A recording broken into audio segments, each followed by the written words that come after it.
Welcome to the MacArthur Memorial podcast. I'm your host, Amanda Williams. Join me as we explore the life and legacy of General of the Army Douglas MacArthur and discuss a wide range of military history topics, from the American Civil War to the Korean War. Welcome. My name is Amanda Williams, and I'm here with Jim Zobel, and we are both historians here at the MacArthur Memorial. And today we're going to be talking about Operation Olympic, the first phase of the planned invasion of the Japanese mainland during World War II. Now, this invasion never happened, but it's fascinating to study the planning of it, as well as how this operation might have influenced major decisions, such as the use of the atomic bomb during the war. And Jim and I are going to discuss Operation Olympic, and then we will invite you to leave questions about the operation in the comment section. And in about another week, we will be back to answer those questions. So are you ready, Jim? I'm ready. Okay. First question. When and under what circumstances was Operation Olympic initially formulated by U.S. planners?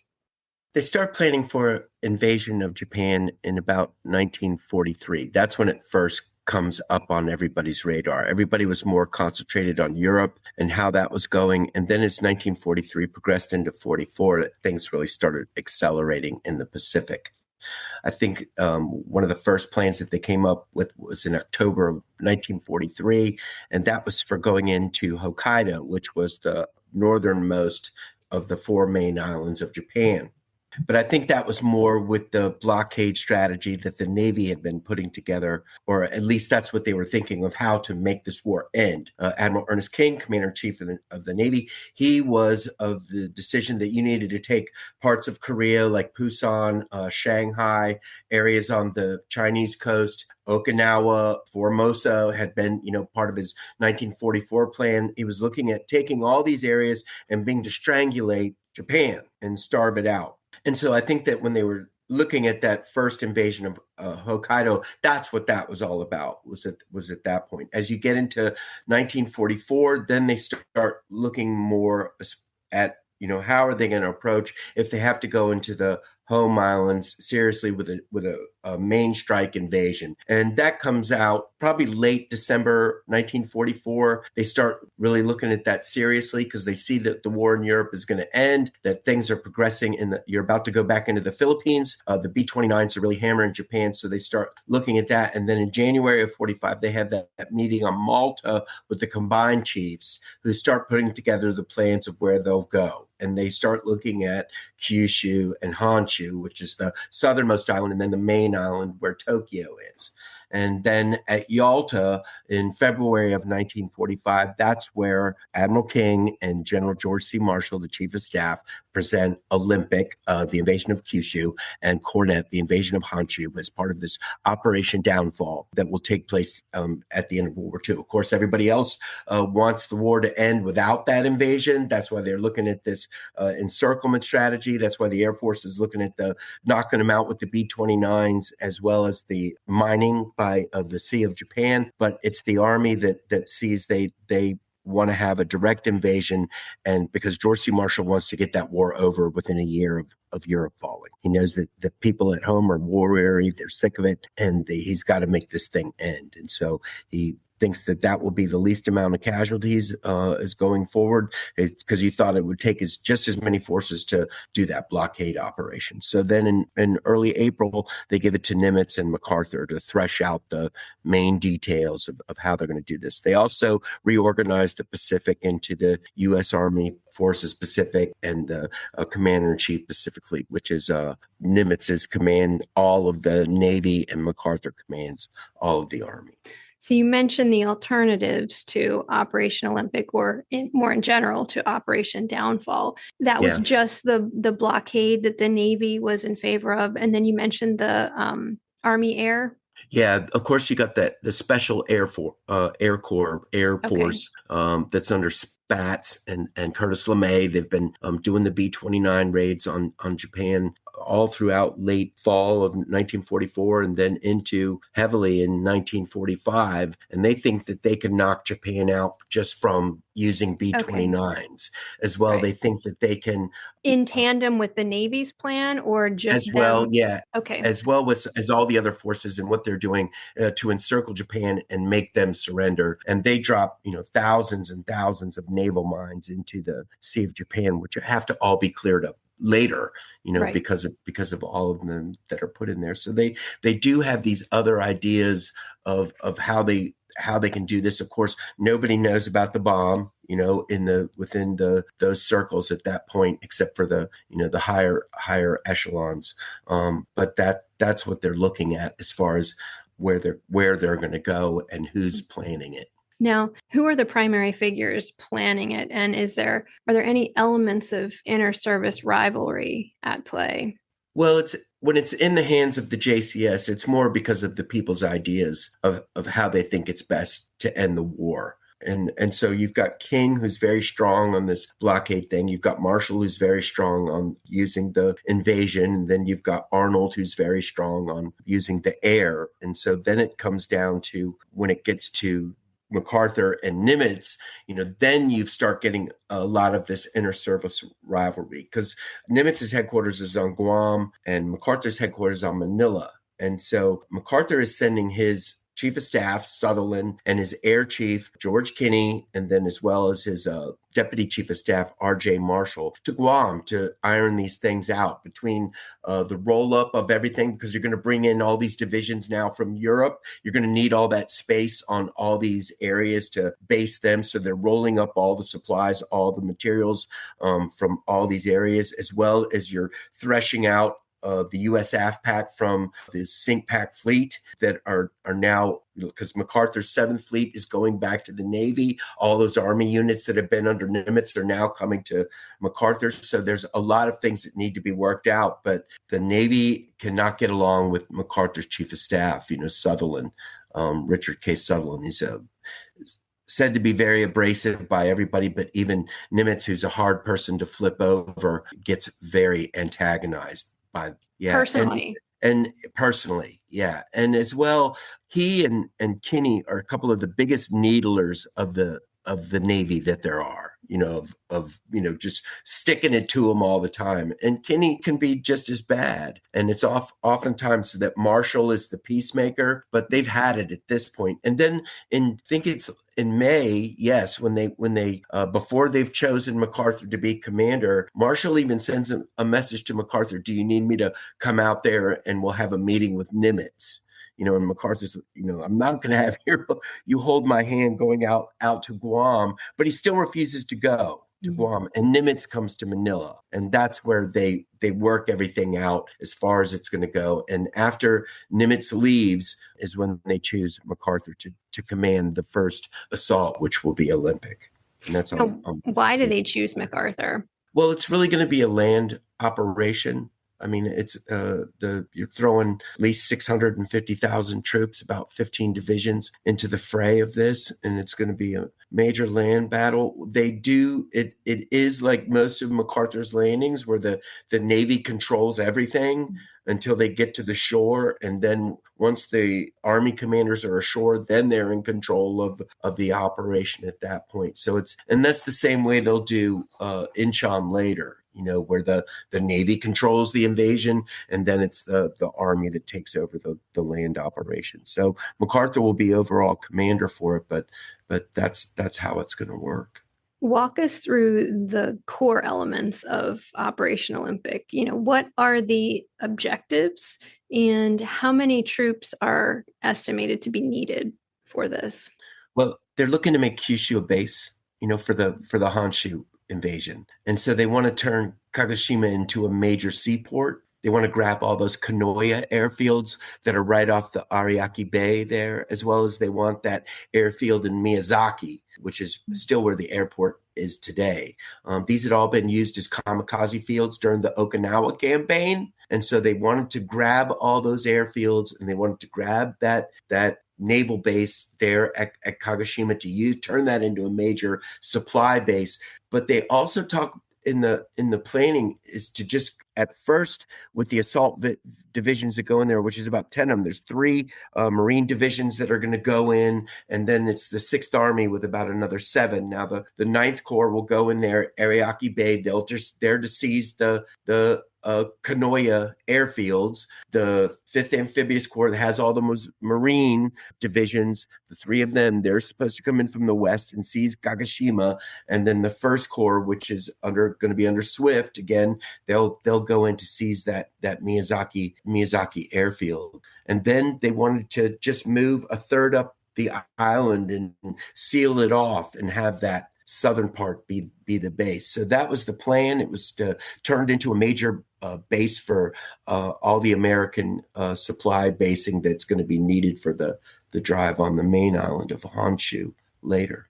When you look at the maps of the overall plan for Operation Downfall and the different phases, including Operation Olympic, it always strikes me what a tiny part Operation Olympic is, just at that southernmost tip of Japan. And yet, when you look at the casualty estimates that's coming from MacArthur, you're looking at low six figures, right? Yeah, and they're anticipating a very difficult, high casualty operation. Well, he, is thinking he's going in there with about 650,000 troops, which he is. I mean, a great deal are service troops, but he's got active, at least 12 active combat divisions, that are some of the best. They're very well experienced at all of this. The Japanese, through Ultra, we know, had 3 levies that happened in that early part of 1945, and they raised over 40 divisions of troops. Of course, these are raw conscripts, but the Japanese, that's one of the main things that the Americans are watching that whole time, as the Japanese just throw more and more. And Ultra is telling them by August 7th that they've got about 600,000 troops there. So they're on par with what we were going to throw in there as well. They've got armored units. They have about 4 divisions they brought from Manchuria. Now, in June, when they asked for those casualty estimates, MacArthur's headquarters, they based it on Normandy, Okinawa, and Luzon as to what the casualty estimates are. And they come up within that 90-day period of about 105,000. Now, the whole time that they're doing all these casualty estimates, nobody really bandies around that million-man figure. I think Herbert Hoover writes Henry Stimson, who's the Secretary of War, and tells him he thinks it'll be about 500,000 casualties, but it's Marshall at Potsdam, which is July of 1945, when he tells him it'll probably be about 250,000 to 1 million for all of Downfall. So that's Olympic as well as Honshu. So I think because as Ultra was picking up all these numbers, because they thought the Japanese would at first they thought they'd maybe be able to garner about 1,000 kamikaze planes. Well, they end up with about 9,000, just that they can throw in at Kyushu. So, I mean, it was going to be the biggest and probably worst battle in human history. Mm-hmm. So I mean, the casualty estimates, it's more in the post-war memoirs that everybody throws around that million figure, but Marshall did say it, at Potsdam, and I think that rang with everyone, and especially Truman, and that's why he chose the bomb, mm-hmm. there at Potsdam after he found out about it. And we have, I think, at least one message where the White House is seeking clarification, even on that 105,000 casualty estimate for Operation Olympic, just saying, are you sure? Do you really sure? Think this? And that's just one phase of the broader one. So I can definitely see where, especially if someone throws out 1 million, that it would have really spooked, an administration that was already very concerned about 100,000. Yeah, popular support. Yeah. All right. So when is this operation canceled? Is it right after the first bomb is used, or is there still a sense that even after the first one's used that we're still going to go forward with this? Well, I think so, because the day after Hiroshima, Marshall writes to MacArthur and is talking about he's really worried about the casualty rates for the invasion. And MacArthur because he says, we're seeing that they've got, all these men there now, that they've got all these planes. And MacArthur was saying he didn't believe the estimates. He didn't believe they had that many men there, and didn't believe they had that many planes. But then, of course, the next day, or the ninth is Nagasaki, and then events just take over. Because the day after that, the Japanese are suing for peace, really. Do you think any part of that is just that, until we hear otherwise, we keep planning, we keep moving forward? Well, it's because the Japanese were. The Right. Japanese were planning on fighting it out to the death, as with everybody. And there, and all that ultra, when they were breaking into all the Japanese code networks in those last days, nobody was showing any sign of, we're not going to go through with this. It was full on. Even though all these people were just conscripts, they were the first echelons, that 200 class of the draftees. They were beach defense, and you weren't supposed to leave. And I remember talking with Renjiro Sode, the great Japanese writer, and he said as a 10-year-old he was practicing with a spear. So the casualty rates for the Japanese alone were just going to be monstrous. Very high, higher than the American casualties. Easily. Yeah. Because the B-29s in the Marianas, they were planning, and they did, from April to May. They hit it with over 100 strikes a day. While they were bombing all the cities, they were leveling all of Kyushu for anticipation for the invasion. So we know that MacArthur's thoughts on the bomb are complicated and kind of evolve through the years. What did he think about the overall cancellation of downfall? Well, he doesn't really say. He understands it, and people have said that. Other people, not MacArthur. But that once Farrell had come and talked to him, that brigadier general that tells MacArthur about the Manhattan Project, MacArthur, I think, tells Sutherland, that it's probably going to end, and tells Kinney it's probably going to end in a couple of weeks. And they start with the blacklist planning, which is the peaceful invasion of Japan. So I think he could see what was going to happen, or at least have an anticipation for things that might happen. He was going to lead the largest operation in mankind's history, and I think he was not timid about doing that, at all. So what would you say to the people, though, that say that he was incredibly disappointed because he does not get that opportunity? Well, where's their evidence that he was that way? Yeah, touche. Any final thoughts? Operation Olympic, MacArthur? No, it's a good thing it didn't happen. And even he said that to Egeberg, afterward. He always talks about how the bomb wasn't necessary afterward, and how Japan was going to surrender. But he did say that to Egeberg once he saw the defenses at Yokohama and in Tokyo Bay, that he realized that it would have just been a slaughter.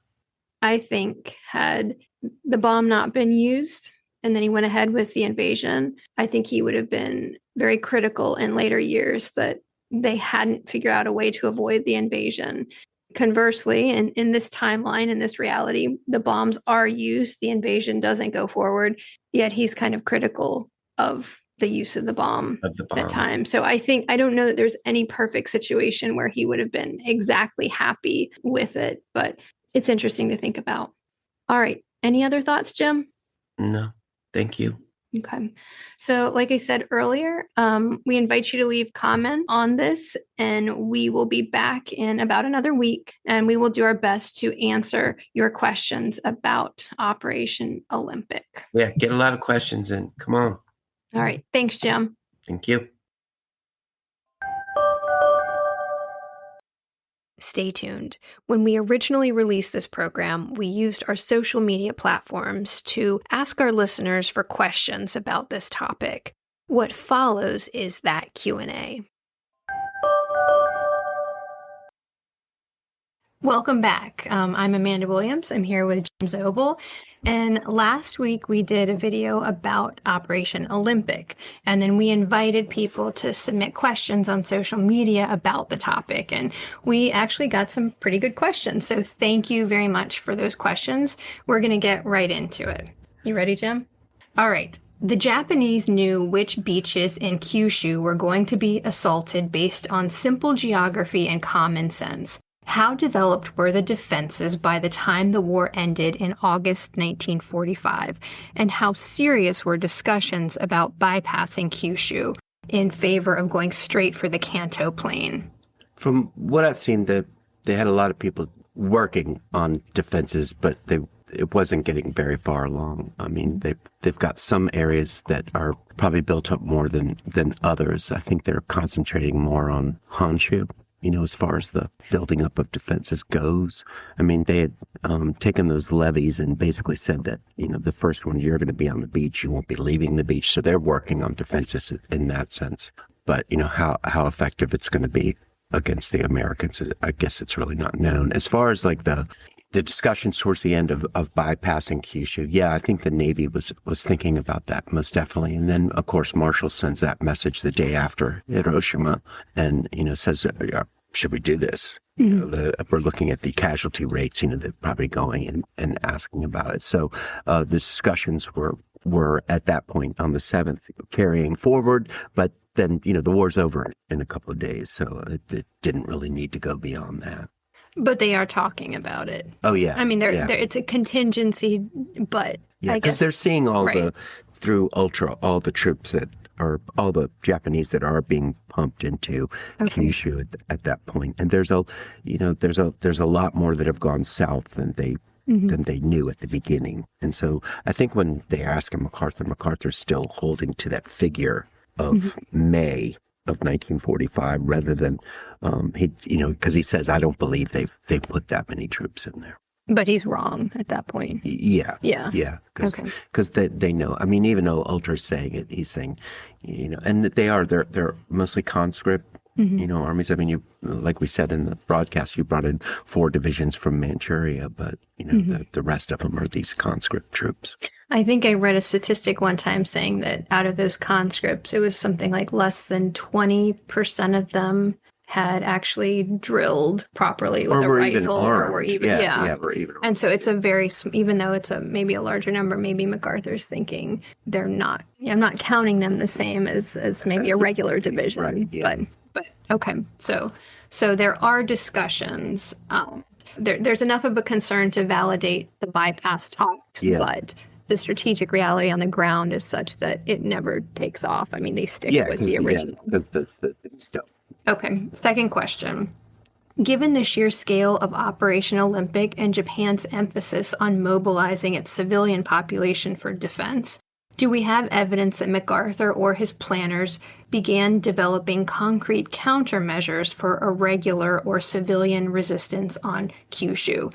Or was their focus almost entirely on conventional military opposition? Well, they know it's going to happen. I mean, they saw it on Saipan. They saw it in Okinawa, where just, civilians were killing themselves as well as being forced to kill themselves by the army. It was going to be a nasty business. But, you look at Germany, what happened there. They had to go in and they had to kill every single person that kept resisting. I mean, I think 98% of the Wehrmacht was destroyed, rather than surrendering. And I think it's gonna be a lot like that. I mean, you go in and you're just gonna keep fighting until they stop fighting or they surrender. Yeah. So the operational center of gravity remains with we destroy the Japanese army. Yes. We consider psyops and maybe civil affairs stuff, how to deal with the civilians, but that's not like the main focus of the planning. I mean, look at Manila. When they decide to finally use the artillery. I mean, they know the civilians are just going to get caught in the crossfire, and that's the way it's going to be there. Just about 100 times worse. MacArthur himself doesn't seem very concerned about the needing to plan for encountering these civilians. I mean, he's certainly someone who does not want to see civilian losses ever, I think. But I think he is still more worried about regular or he doesn't Japanese commit army. it to paper or anything, Or that. or they talk about these things. Yeah. But I mean, because I know that the Psy-War people have a big Psy-War conference, about going into Japan and how they're going to, work in that sense. And I think probably a lot of that is how they're going to deal with the civilians, civil affairs people, Psy-War people, the counterintelligence people, like they did in going into the Philippines. They'll all be working together as far as that civilian population and how to deal with that, even if it's guerrilla warfare. Next question. If Operation Downfall did proceed, did the Russian Army and Navy have the capabilities to launch large-scale landings on Japan's home islands separate from the U.S.-led invasion? No, I don't believe so. We've talked about that. They really had no amphibious capability out there. Of course, they take the Kurils and they're on Sakhalin, but that's kind of like nobody's there to defend it except the one island. And I forget what it is. The Japanese commander there, goes full-scale battle after the war's over, basically, because the Russians were trying to come in there. We know they want to get into Hokkaido, but they don't have the lift capability, to do that. And I think that the main reason why they look at them as being an aid is to keep all those Japanese troops in Manchuria there, rather than coming back to the home islands before November timeframe, which is when they're thinking about the invasion. Agreed. I just wrote down no to that question, but you have a much better answer. All right, next question. If Operation Downfall had proceeded as planned, what did U.S. forces believe would be necessary to compel Japan to fully surrender? For example, would they need to advance inland to take control of Tokyo and the Imperial Palace? Or did they anticipate that victory would only come once the emperor was captured or killed? That I haven't seen, but it's like we just said. I think it was going to be like Germany. You go in there and you have to eliminate all opposition, and it's up to the Japanese of when that opposition stops, you go in there and you wonder, if command and control breaks down, there's nobody there to surrender, that's one of the big problems. I thought I've seen planning, though, suggesting that Tokyo is an important target. I think they do want the Imperial Palace. I think they do want to force the emperor to make some sort of public declaration that the war is over, but that's all still very secondary to crushing the military forces. It's all got to be a part of it. It's politically important to take the capital and maybe even to take possession of the emperor himself, who's a very important political tool. But it's still just about defeating the Japanese army. We concentrated so much on Olympic. This one, I didn't really look at the Coronet plan extensively. I mean, they might have it in there, as far as what they as like, were they going to take Tokyo? Because I imagine they would. I mean, it's right off Tokyo Bay, so it's. I think the idea was destroy the field armies, get to Tokyo, surround the Imperial Palace, and then pressure the emperor. And I think there were even, if he won't do this, how do we? Yeah, I'll have to look at that. Yeah. We should do one on Coronet. March. All right. In your opinion, what do you think would have happened if President Roosevelt had still been in office in the fall of 1945? Would he have okayed the invasion, attempted to starve Japan using the blockades, or would he have also chosen to use the atomic bombs? Well, don't you think he would have been worried about the same things Truman was? The casualty rates and all that, and because of Okinawa and the lessons of Normandy and the Philippines, that they knew that it was going to be extensive. I think Roosevelt would have. I mean, the bomb was his project. Yeah. I think that. I think he would. I think he would have used it just like Truman did. And with probably less moral reservations or concerns. I think Truman asks a lot of questions and really agonizes over it. Probably like me, I certainly would agonize over it, but I think Roosevelt would have just said yes sooner. I think he would have gone for it. Because he was everything that LeMay is doing, all the firebombing, whether it's in Japan or in Europe. He recognizes the tremendous civilian cost and moves forward with it. Just as bad as the atomics, and worse. And I think he had already come to terms with a lot of that, whereas I think Truman coming in it's a lot of responsibility to suddenly take on. And I think Roosevelt was really mad about Pearl Harbor, too, and probably Bataan. And I don't think Germany first meant, let's go easy on Japan. But I don't know. It is a counterfactual, so Well, they it's wanted hard over. After Germany surrenders, they wanted over as fast as possible, and I think he would have gone for it. Yeah. All right, next question. Did MacArthur suggest using an airburst nuclear demonstration in Tokyo Bay as a viable alternative to bombing cities? I've never seen that. I mean, I had a question mark. He said, ask Jim, did this even happen? yeah, I mean, we know that Farrell comes out there and we know that Spatz comes out there, but unless there's some sort of secret trove of messages, of MacArthur to the White House, which I don't know about, I don't think he doesn't say anything about it, to anybody until after it's, dropped out. I mean, maybe he says that later on, but I definitely not. I don't, unless something's, still hidden, top secret. But we also don't know how many of these most people don't know how many of those devices they had ready. Do they want to use one on a demonstration, or do they want to try to use one for real? Well, I think I've heard that, the exploded to show them what it was like, but more in the councils of Washington rather than, MacArthur's idea. Yeah. And I think that they said, well, what if we do this and then it doesn't work? Okay. Yeah. Okay. And I mean, what was the other thing is, what were OSS's plans? Because there was an OSS agent said that he was ready to parachute in and detonate the bomb in Hiroshima, if it didn't go off. So, I mean. Well, how is he going to do that? I really don't know, Well, we're not going to do one on that. We'll see. All right. Last question. Why was MacArthur not informed about the bomb until after the bombing of Hiroshima? Why were other military leaders like Nimitz and Eisenhower informed before him? I mean, but why were the other generals informed before him? Before him, I don't know. I mean, I think Nimitz finds out about the same time Farrell, gets him as well, with his upper staff. But, as far as people in Washington and other people, I don't know.